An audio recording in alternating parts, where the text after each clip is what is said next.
Hello, my name is Scott Grizzard from the University of South Florida. This is Calculus Lecture 6A, the chain rule. So, last time we did the product rule and the quotient rules. And today we're going to do the big one, which is the chain rule. And we're going to start with the intuition, but I want you to keep track of these four big ideas.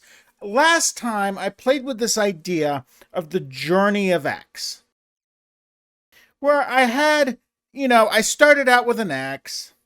And it then became, in two places it started, it had an x squared, and then it had a sine x, and then it had a sine x squared.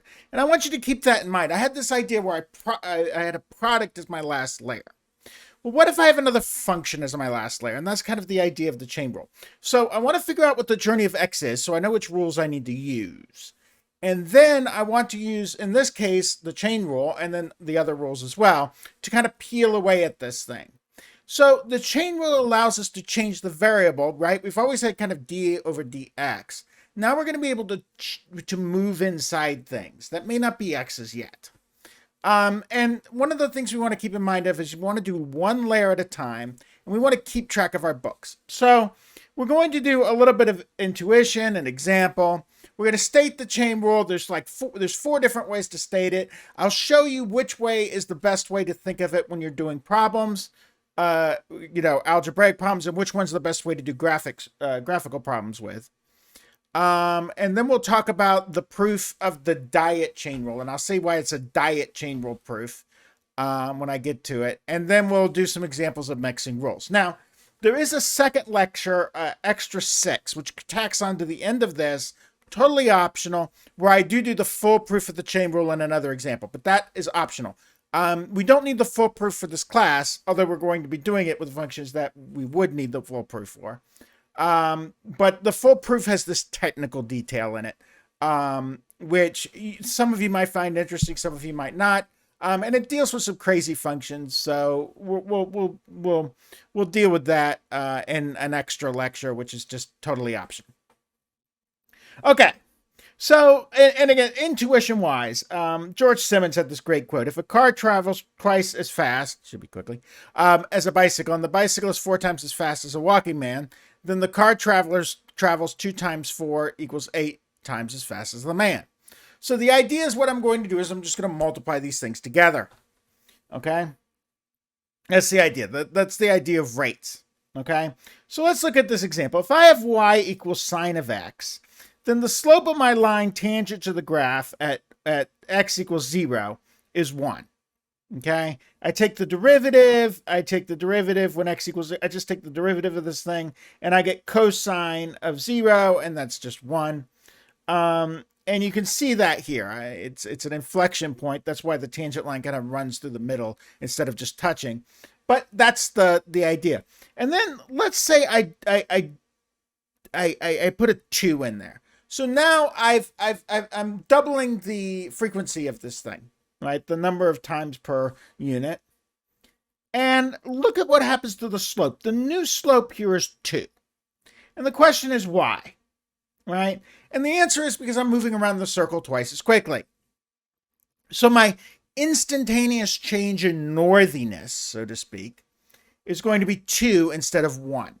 And let's look at what's going on here. So the journey of x in this sine 2x is I have an x, and then I'm going to multiply it by 2, and then I'm going to take the sine of that whole thing. Okay? So if we look at the graph here, we can also see how this changes here. Right? Here's sine of x.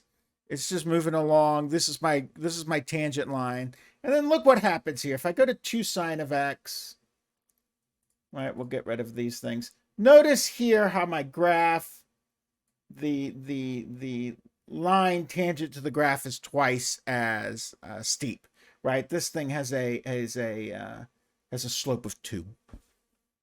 Okay.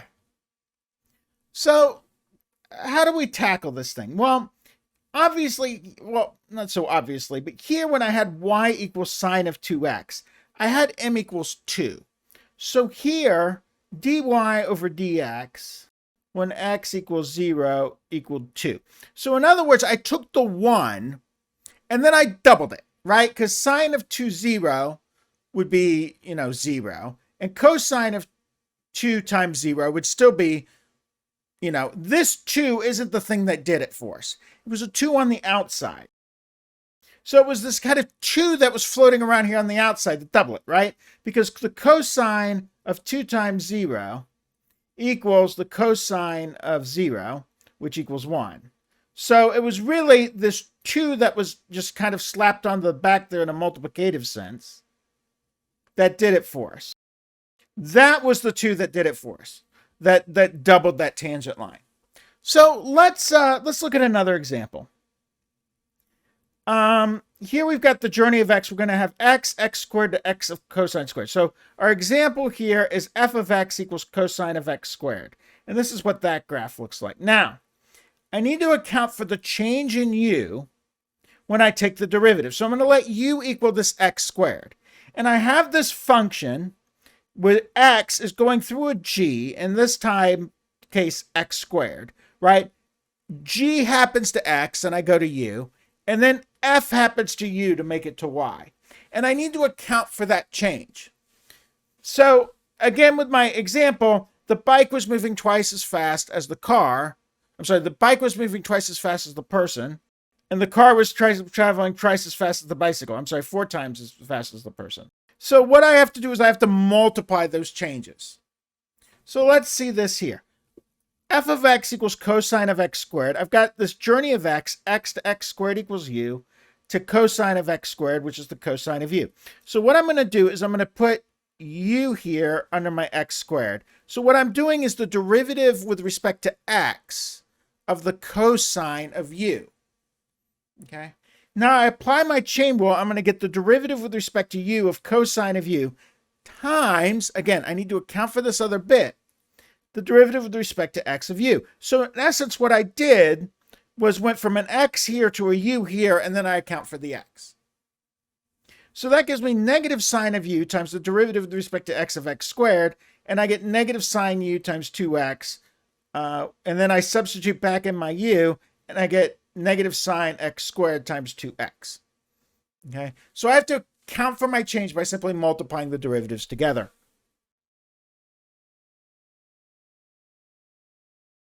All right, now, as I said, there are 1,000 ways to state this thing. So let's state the chain rule, okay? This is actually the best way to do this composition type thing, right? It's x goes through g to u, which goes through u goes through f to y. So in essence, I'm going from an x space to a u space to a y space, okay? And the way that I denote that is this composition thing. F composed with g of x equals f of g of x. Okay. And remember that we write them, but the thing that is closest to x happens first to x, right? So here g happens first. Okay. So if f is differentiable at g of x and g is differentiable at x, then the composition f composed with g is differentiable of x, and the derivative with respect to x of f of g of x equals the derivative with respect to u of f of u times the derivative with respect to x of u, where I let u equal f g of x. Now, I can write this with g of x at the bottom here. You see that sometimes. Okay. I mean, that's up to you. There's a little notation abuse going down if you do that. But that's okay. Now, this rule is a little confusing the way it's written here. Leibniz notation is easiest to remember. So I let u take x's to u's to y's. I'm sorry, I have x's going to u's going to y's. I've got the derivative with respect to u exists. So this derivative exists, that derivative exists. That means that the derivative of the total exists, and I simply multiply them together. dy over dx equals dy over du times du over dx. So if you're asked to write the chain rule, this is actually the best way to do it. Okay? And this right here is perfectly good in mathematical notation. You're saying that you're going from an x space to a u space to a y space. That is legal. Right? That is just as good notation as that. Okay? So this is the best to write. The best way to do it, if you've got a graphing problem, you want prime notation for that. So you have the same kind of ideas you'd had before. But then you have this idea of f composition g prime, and you can't just write, this is confusing. Don't do this. F of x of g of x prime. Don't do that. Okay? Don't do that. That's bad. You have to write it like this. That's one of the things that makes this a little bit more confusing to use. F prime of g of x times g prime of x. And as I said, that's a little confusing to me. You may be perfectly happy with it. This is the easiest version to use for a graph, and it's also the easiest version to prove. This is the way we're going to write it when we prove it. Okay, the version that's best for computation that students in my class generally feel is this one. I've got an x that goes to u, and then I'm going through u to y, through some f. Now, here, notice I haven't put a g here. Okay, that's intentional. So I've got the derivative with respect to x of f of u, and now I'm going to change my variable. The derivative with respect to u of f of u times the derivative with respect to x of u. This right here is the best version usually for computation. This is the working definition, so to speak. Okay, so let's do a few examples. Okay, so here I've got the sine of x. And I want to do, so I want f of x to equal sine of x, and I want to compute f prime here. So I took the derivative with respect to x of sine of x. I called this thing u. Now notice here I've got d over dx of sine of u. I don't know how to deal with this. What is the derivative with respect to x of sine of x? Right? I don't have a rule for that. I don't have a rule for the derivative with respect to x of the sine of u. However, I have the chain rule, which lets me change the variable. So now I'm going to change from x to u. Now I'm going to take the derivative with respect to u of sine of u, and then multiply it by the derivative with respect to x of u. And remember here that u is moving with x, so I can't just call it a constant. It's actually moving with x. All right, so now that I've got this right here, I'm going to evaluate this derivative, which is cosine of u, and now I'm going to sub back in the u for the x, sine of x, and I've got the derivative with respect to x of sine of x. Now, this becomes baggage. I don't have to deal with it anymore. Okay, that's just baggage. Now, right, my fiance, well, she didn't leave me at the altar, but she left me holding honeymoon tickets. I've got baggage. I don't have to deal with her anymore, right? The cosine of u is just sitting there, but I still have to carry my baggage. So I carry my baggage below, and now I take the derivative with respect to x of sine of x. Well, I have a rule for that. That's cosine. So now I have cosine of u times cosine of x. Now, I'm not done. I created u. I must taketh away the u. So now I've got cosine of sine of x times cosine of x. So the lessons here, the chain rule changes the variable by which I'm differentiating, and I only do one layer of derivatives at a time. And then if I create it, I have to put it back. Here's another example. Here's a graph, and let's say I'm asked to compute, I've got f here as a graph, and I've got g as a graph, and I'm asked to compute f composed with g prime of 0. So what I'm going to do is I'm going to use the chain rule. I'm going to have f prime of g of 0 times g prime of 0. Now, I look at my chart here. G of 0 over there is 1, right? That's what g of 0 is. It's not, I don't want g prime of 0 yet. I want g of 0 because I'm going to put that into 1 here. And note, I don't want f prime of 0. I want f prime of g of 0. Since g of 0 is 1, I'm going to want f prime of 1. Now, g prime of 0, I look over here, and I'm kind of going, 1 over half, 1 over half down, 2 over 1 down. So that's a slope of negative 1 over 2. And now I want f prime of 1. So now I've got f prime of 1 times negative 1 over 2.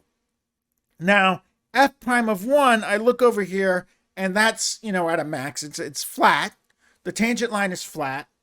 And I'm going to wind up with 0 for that. And 0 times negative 1/2 is 0. Okay. So there are a couple of examples.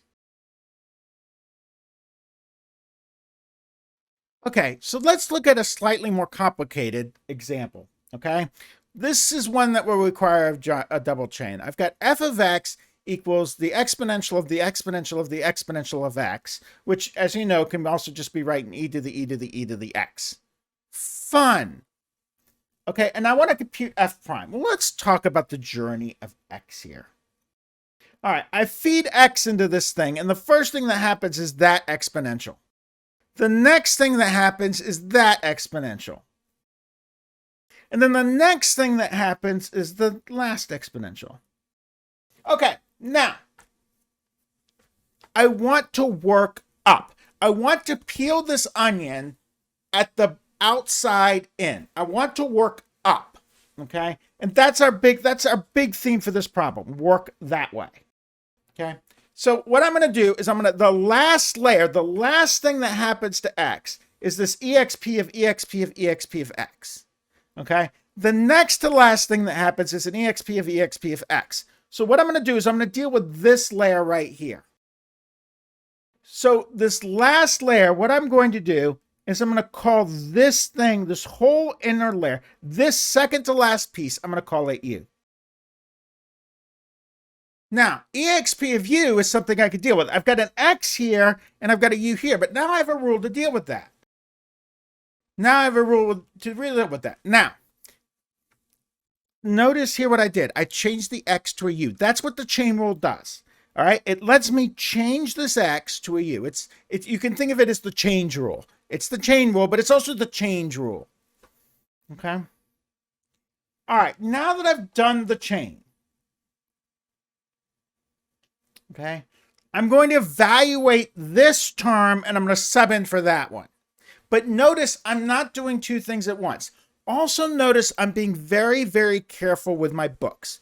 E to the x, and this exponential function, because it's its own derivative, it's very easy to lose track of it. Did you take the derivative already? No, yes, no, yes. Be very careful with it.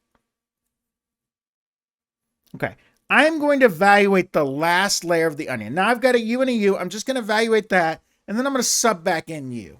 So this is going to look like the following. That's the derivative of the exponential. Remember, it is its own derivative. Okay. Now, what is my new problem?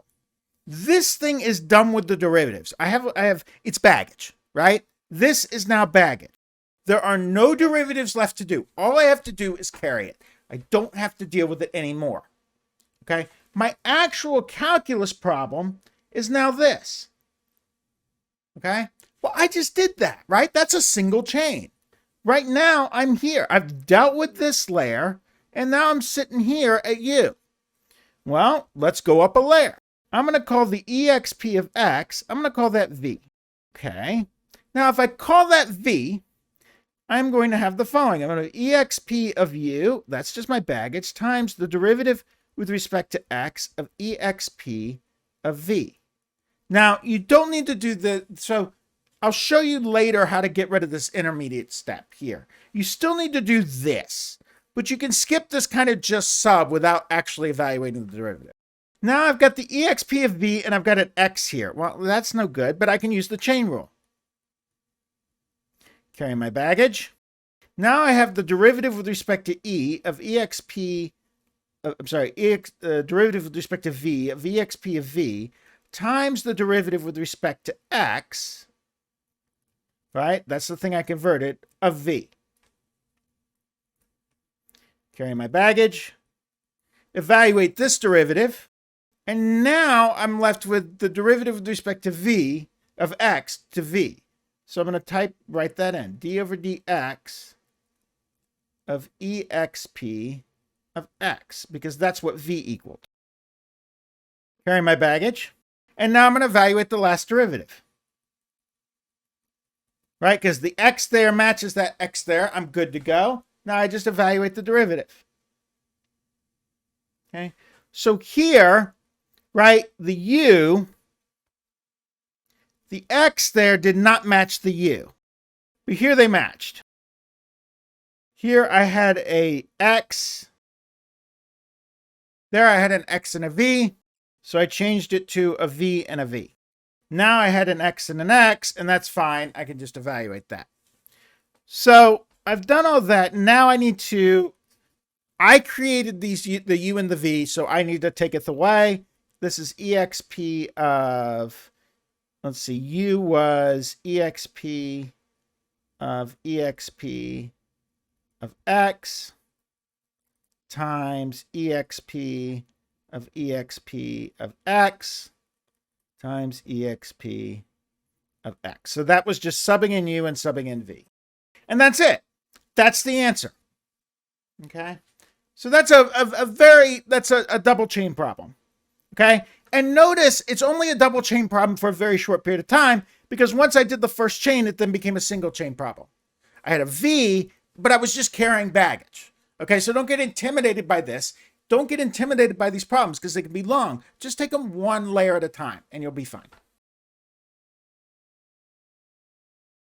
Okay, well, let's prove a version of the chain rule. We're going to call this the diet chain rule, and we're going to impose another condition on this proof. So we're going to let the diet chain rule. Okay, so the theorem for the diet chain rule is I'm going to let x go from the same setup, except I'm going to add this other condition. So f is differentiable at g of x, right? U is g of x. G is differentiable at x. And g of t does not equal g of x for t near x. Okay, so there's some neighborhood. I can zoom in close enough, some way, to get x to not be near, to not be, so for the two to not be the same. So let me give you an example of this. If I look at right here, if I look at sine of 2x, right? And I zoom in, there's my tangent line again. But right here, I've got two g's that match, right? Here, I've got at negative pi over 2 and at 0. These two things are the same thing. But if I zoom in close enough here, I can find a neighborhood around which g of x does not equal g of t anywhere, right? If I zoom out, it's true. But if I zoom in near enough, if I get near enough, right, this thing is the only place where that it obtains that value. Same thing here. If my y value is way up here, right, here I attain the same y value. But if I zoom in close enough, I can get rid of that same y value. Now, there do exist functions where I can't do that, okay? And we'll talk about those in just a second. So if that's the case, if I can zoom in close enough to get rid of the matching thing, if I can zoom in close enough so that g of t minus g of x is not 0, right? If I can zoom in close enough, and we're actually going to see this type of condition again. We're going to see this in several places where we want this to happen. This is just the most famous. But if I can zoom in enough, one way of saying this would be if I can zoom in enough to make it 1-to-1, okay? If I could zoom in enough to make it past the horizontal line test, right? That's the idea. Here, I cannot pass the horizontal line test, right? Forget about the line. Here, I cannot pass the horizontal line test, right? There's one here and there's one here, which both have the same output value. But if I zoom in close enough, I can get rid of that, right? I can make the graph small enough to pass the horizontal line test. Okay. Then the derivative of the composition exists, and the derivative of f composed with g. So the derivative of f of g of x is f prime of g of x times g prime of x. Now let's look at one of these that's a little psychotic. I can violate this condition with differentiable functions, and one of the ones I can do it with is our old friend. Right, diet version here will exclude certain psychotic g's. And our old friend g of x equals sine x squared sine 1 over x. Remember this from the 2 cups problem, right? So if you remember this from the 2 cups problem, it looked like this, right? I've got, this is the function here, and I've got a top of x and a bot of x that look like this, right? This thing is trapped as I head to 0 by x squared and negative x squared. And I kind of just, 2 cops it into the old paddy wagon, or I squeeze it, either way. And I've added a point here. So I've added this 0 idea. This function right here is actually perfectly differentiable at 0. Believe it or not. Let's see. Oops, I don't want it to do that. This function right here, you wouldn't think it would be, but it is differentiable at 0. Here's that tangent line. Let's pull it in close. Here we go. So this function, even though the tangent lines run away, just go up and down and never seem to settle, this actually is differentiable at 0. And it's got a nice flat tangent line at 0. And if you want to see that, I'll actually talk about that in the extra video, which you can watch. But we're not going to, and where I deal with the problem that this type of function can cause. But notice here that no matter how far I zoom in, there is no way for f of 0 to stand alone, right? There will always be, no matter how far I zoom in, there's always another thing that's like f of 0. I can't zoom in enough to get rid of that, okay? This is going to be a problem for my proof. And so I'm excluding this case. All right. So once we exclude that case, the proof of this diet version is actually pretty straightforward and intuitive. So the intuition is that the change in y over the change in x is the same thing as the change in y over the change in u times the change in u over the change in x. Now notice what I've done. By excluding this condition, I'm guaranteeing that the change in u is not equal to 0. That's the big deal. That's why I need the other condition. Okay, I want the change in u to not be 0. Now my strategy for this is that I'm going to use the t to x definition. So this is one of those cases where it's easier than the plus h definition, the h to 0. I'm going to use the t to x definition of the derivative, and I'm going to multiply by my rabbit. I'm going to switch the bottoms on the pieces, and then the right will become g prime of x. I'm going to let u equal g of x, v equal g of t. And then on the left side, I'm going to have the v to u definition of f prime of u. And my rabbit is simply that the change in u over the change in u is g of t minus g of x over g of t minus g of x, which equals 1. So I'm going to multiply this thing. And again, I need g of t to not equal g of x for this to work. So that's why we kind of have this extra condition. All right, so let's see the proof.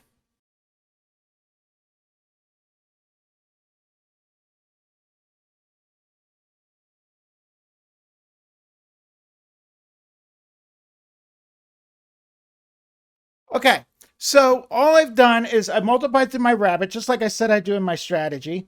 I flipped the bottoms right here. So right here, I flipped the two bottoms. And then what I did was I used the product law to separate what I had. This right term here is g prime of x. I'm already done with the right term. Now, what do I need to do about the left term? Well, I'm going to have to do a little variable changing. Now, remember when I did that whole sign thing where I had to, where I had to change the inside thing to make it a U? We did a whole problem set on that. This is the same idea.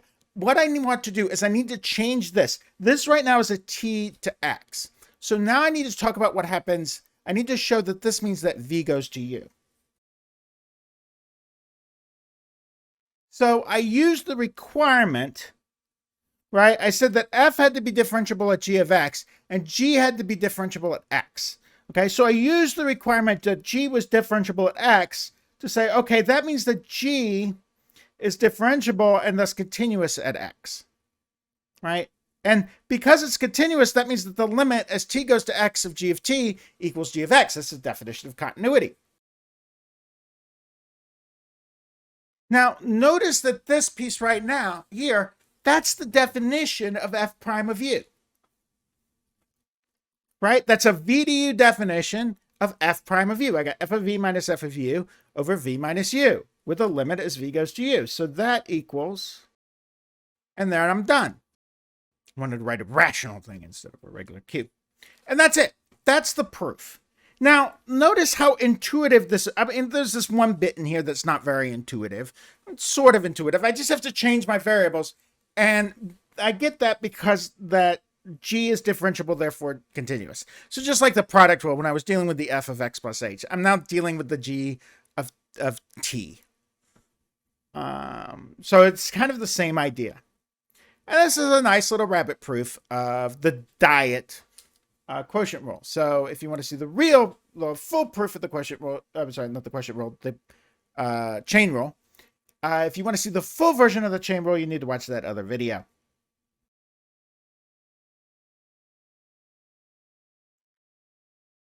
Okay, so let's take a moment to look at mixing the rules, right? So it's not just that I have chain, product, and quotient. I can actually mix and match these rules depending on what I need. So let's look at this first one here. I want the derivative with respect to x of x squared sine of x squared.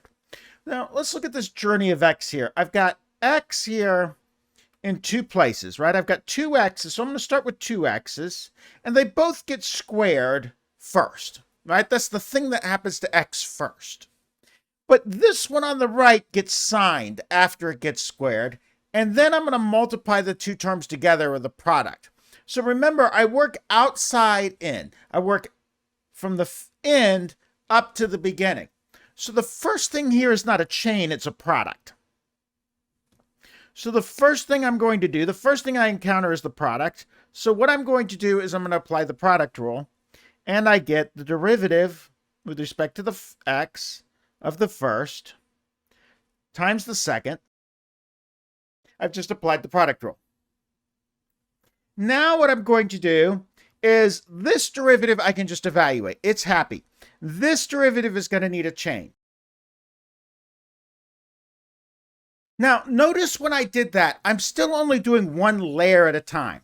These two bits were isolated, right? When I did this derivative, I didn't go, well, this is 2x times sine of x squared plus times sine of u. Okay? I didn't. I did one layer at a time. This is right here, evaluating the product is a layer. And then evaluating this thing is separate from this thing. So I can do both at once, right? I can evaluate this piece and that piece and not violate this one layer at a time. It's not that I have to do one derivative at a time or one step at a time. It's that I need to do one layer at a time. Now what I'm going to do is I'm going to deal with this chain here. So I'm going to have, this is all baggage now. The derivative with respect to u of sine of u is cosine of u. And now I'm going to finish it off. And I'm done. And notice I only did one layer at a time, right? I could have do two derivatives at once, but they weren't stacked. They weren't on top of each other, right? They weren't part of the same layer, right? I did this, then I did this one and this one, but then I did this one here, and well, that one was done. Then I dealt with that one. So I did one layer at a time. This is, you can think of this as a layer here, and this became its own layer. So I just did one layer at a time. Okay, let's look at another example. Here I've got the derivative with respect to x of sine of x times sine of the natural log of x times x squared. So here my journey of x, again, I've got two x's. This one gets logged, this one gets squared. Then I smash them together, and then I do this. So the first thing I'm going to do is deal with that chain. One layer at a time. So the outer thing is the sine, and I've got an inner thing. I need a chain. That's the inner thing. Now I'm going to evaluate this one, and then sub in that one. Again, one layer is being done at a time. This is now baggage. This is going to need a product. And now I'm done. I sub back in for my baggage. I sub back in the u I created. And then I've got this term here. Now I could simplify this, right? This should be an x. I'll just go ahead and do some simplification, but you don't need to. I've got a cosine. This is going to work out to be an x. I can actually factor out the x if I want. So I could pull out this right here. There'll become a 1x. I could pull out the x. So this will become an ln of x times 2. Doesn't really help me. It doesn't really make sense to do, but I'll do it anyway. X. And note that this x is outside the cosine. And then so this became right here So this became x. I just factored out that x, and then I've got ln of x. If I so desire, not necessary. Okay, so that's how you handle that's how you handle these complicated ones where you need multiple rules. The key is just to do outside in and stay one layer at a time. If you only do one layer at a time, you won't get stuck. And keep track of your books. If you keep track of your books and just do one layer at a time, outside in, just march methodically, right? You can do a little journey of X if that's helpful to you. And you'll be able to solve these complicated ones. So these problems look harder than they are. The tricky part is figuring out what the last thing happened here is. Here, the last thing that happened was sine. And it looks intimidating, but just go, that's the last thing that happened. The rest is u. Now I've got a simple problem. This becomes baggage. This bit becomes baggage, and now I'm dealing with this. Well, as a separate problem, d over dx of ln of x times x squared, oh, that's a product rule. Just remember to carry the baggage. I don't have to do a whole bunch of stuff at once. Just do one layer at a time.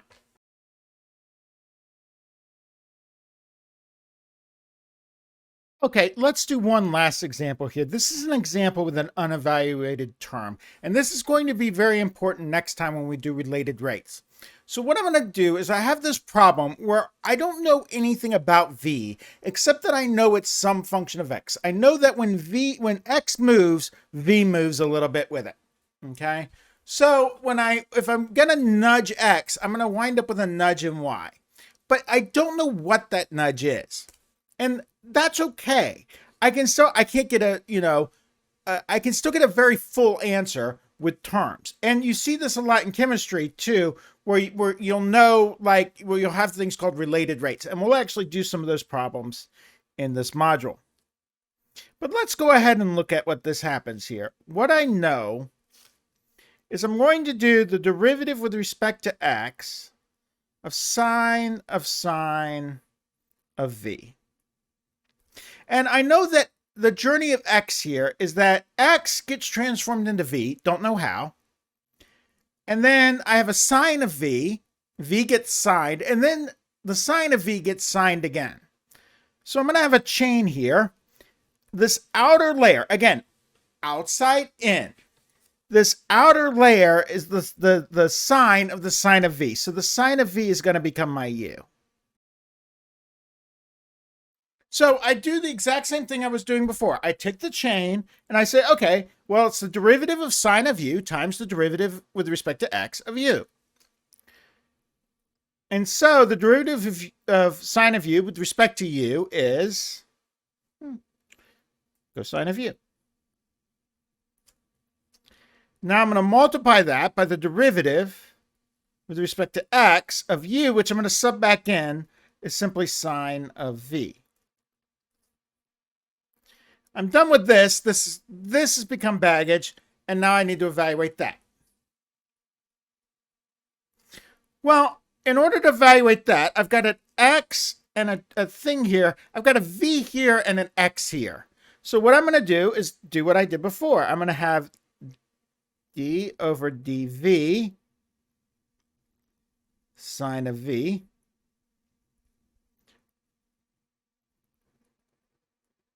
I don't know what v is. I didn't make the v, but I know that the derivative with respect to x of sine of v is going to be the derivative with respect to v of sine of v times the derivative with respect to x of v. Okay. Now I'm going to carry my baggage and evaluate this derivative. Now, there's nothing to substitute in. The derivative with respect to x of v is simply dv over dx. There's nothing else to sub in. I don't have a v. So I just call that, okay, well, that's dv over dx. And now I'm actually done, except I need to sub back in my baggage, sub back in the things I created.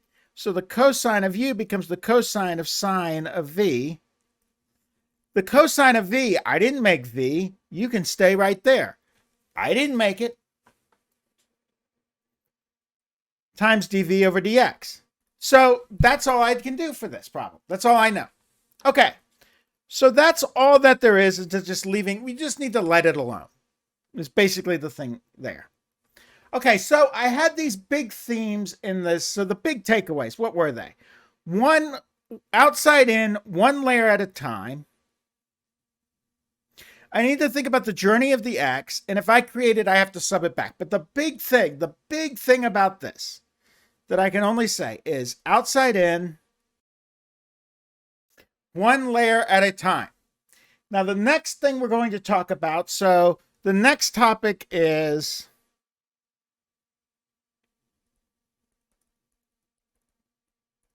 implicit differentiation.